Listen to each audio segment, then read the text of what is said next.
Hello, I'm Miss Maynard from Williebound Middle School. I'm excited today to show you how to do simple animations like the one you see on the screen using only Google Slides. Let's get started. All right, so you're going to start in a new Google slide. You can go to slides.google.com and you're going to go ahead and search the web. You could also upload your own photos, but I'm going to search the web. I'm going to make my background San Francisco, so I'll go ahead and type in San Francisco and background so I get a nice big image to use. All of these photos are labeled for reuse, which is great. You don't have to worry about using them. You can't see it, but once I click it, I actually have to click insert in the bottom. I'm going to go ahead and take this picture and center it. You can see it centered up and down and then now left and right. And then the next thing I'm going to want to do is I'm going to insert my image to animate.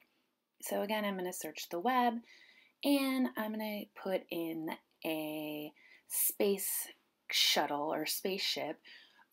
You can see when I first do it, I get a lot of normal looking NASA stuff, and I realize that I want to be a little bit more specific in what I'm typing, so I'm going to add an alien spaceship. You see that I also added PNG. That's going to be a file that has a clear background, and I'll show you in a little bit where when that didn't work, what that looks like. So I'm going to take my first image, I'm going to make it quite a bit smaller. So now I have my spaceship that's sort of floating above San Francisco. I'm going to put it so it's kind of off screen a little bit so that it will appear, and it's really small because it's far away. Of course, things look bigger as they get closer.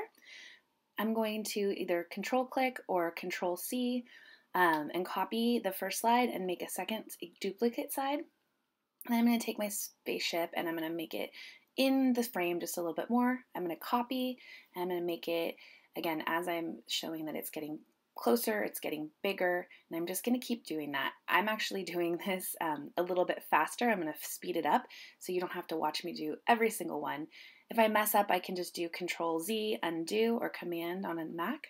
And as you can see, I'm just making each slide, I'm moving it just a little bit, and then I'm also making it a little bit bigger. If I decide I don't like the direction I went, I can delete those slides and start from the beginning.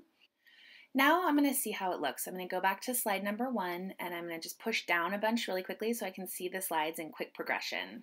And the next thing I want to do is I'm going to insert a shape. I couldn't find a beam that I liked, so I'm going to go ahead and take a shape, make it a little triangle, and that's going to be my tractor beam. I'm going to make it a little bit smaller. So again, I'm just going ahead and each slide I'm making it a little bit bigger because I want the tractor beam to look as though it's appearing from the spaceship. And so just making those slides, making it a little bigger each time, right? You can see it's coming out. And then I'm going to search the web for image. I'd like a car PNG. I'm going to pick up a car. The first one I choose, you can see that even though I selected PNG, once I insert it, it actually has a big white square around it, so that's not going to work. So I'm going to go back, I'm going to try again, and this time I will go ahead and go with that Jeep.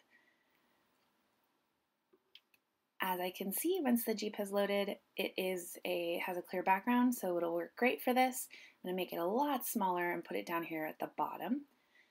And then I'm going to get it right in that right spot so that it's ready.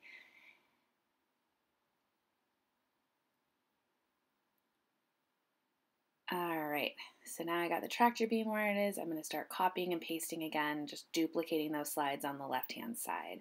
Goes up a little bit. I'm showing how the movement, the more frames you do, the less choppy it'll look. So you can see I'm moving up the Jeep, and then I also have to shrink my tractor beam a little bit so that it's not sticking down below. And again, I make those adjustments, and then I go to the left-hand side and I duplicate the slide. And I go up a little bit, and again, I'm speeding this up just to show you. This does take a little bit of time, but it's definitely worth it in the end. Now I'm going to show that my tractor beam has disappeared, and the car is about to be entered into the spaceship. The first one's great, but then I kind of want it to look like the car is disappearing into the spaceship. So what I'm going to do is I'm going to double click on that car, and you can see that black box that appears. I'm going to hold that middle one and pull it down about halfway. This is cropping the image. It's not, you have to be careful. Sometimes you squish the image. You actually want to cut off the top half. I'm going to move it up a little bit, make a duplicate of that slide, and then again, I'm going to do that again. So just cutting off the top of the, so if you were putting something into something or behind something, you would cut off the top half or whatever part of the image. You can see there's 4 squares. So I'm going to go ahead, make a copy of that last one, and then I'm going to show that the car is completely in the spaceship. I'm just going to delete that by hitting delete or backspace. All right, so now I'm going to continue that process again of making a little smaller. Again, I have sped this up so you don't have to watch me do each little individual thing. As objects get farther away, then they are going to get smaller. The more slides you do, the less choppy this will look, the better it'll look. I kind of wanted it to be a little choppy because I feel like UFOs kind of move in a choppy, funky little way. Sometimes you can see I'm moving the background on accident, so I'm just going to Command Z or Control Z, undo that. And there goes my spaceship. Now it's all the way. I deleted it, and now I have my final product. So there you can see in comes my spaceship, my tractor beam comes down, it pulls up the Jeep, and off away it goes. So that's the first part, but of course you want it to actually move on its own. So we're going to go to File, and we're going to go down to Publish to the Web. This part's super important. You can change it to every second, and then you really need to click both of those boxes. So start slideshow as soon as the player loads, and restart the show after the last slide. And then once you have completed those two, again, make sure those 2 boxes are checked. You'll go ahead and click Publish, and you're going to get that link. You're going to copy that link, and then you're going to paste it into your browser. And it takes a second to load, but you can see now that you're not seeing all the slides in the editing, you're just seeing the slide progression. You can see that because we could only do it once every second, it's a little slow. So I'm going to make it faster. You can see at the end, there's that 1,000 in the URL at the top. I'm going to change that to 500 and click enter, and it's going to refresh the page and start over. Now I can see it's going a little bit faster, but it's still pretty choppy. So again, I'm going to paste it again. I'm going to change that number to 300 and hit enter again, and then I'll see how it looks. Now I definitely like that speed. You could make it go faster or slower. You kind of just have to play and see what makes sense. And that has been how to create simple animations using Google Slides. I cannot wait to see what you guys create. Don't forget to like and subscribe down below. Just kidding. Have a great day, everybody, and stay safe.